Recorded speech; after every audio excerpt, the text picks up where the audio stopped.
বাতিল করা হলো বিশ্বকাপের জন্য টাইগারদের ঘোষিত স্কোয়াড।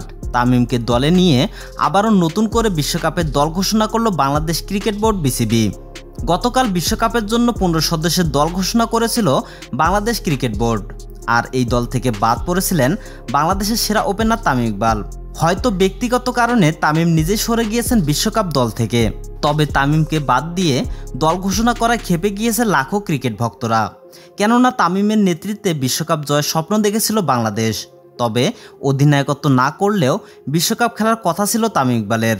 কিন্তু শেষ পর্যন্ত প্রধানমন্ত্রীর অনুরোধও রাখলেন না তামিম ইকবাল। এদিকে তামিমকে বিশ্বকাপ স্কোয়াড থেকে বাদ দেওয়ায় জোর আন্দোলন শুরু করেছে লাখো ক্রিকেট ভক্তরা। তামিমকে আবার দলের সাথে যুক্ত করে ঘোষণা করা হোক বিশ্বকাপের স্কোয়াড, এমনটাই দাবি করে যাচ্ছেন তারা। তবে বাস্তবিক পক্ষে স্কোয়াড বাতিল করা সম্ভব নয়। কিন্তু ক্রিকেট বোর্ড চাইলে তামিমকে বিশ্বকাপ স্কোয়াডে স্ট্যান্ড বাই হিসেবে রাখতে পারবে। আর দলের কোনো ক্রিকেটার ইনজুরিতে পড়লে তার বদলি হিসেবে দলে জায়গা পেতে পারেন তামিম। তো দর্শক, আপনারা কি চান বিশ্বকাপের ঘোষিত স্কোয়াড বাতিল হোক? অবশ্যই কমেন্ট করে জানিয়ে দেবেন আপনাদের মূল্যবান মন্তব্য। ধন্যবাদ।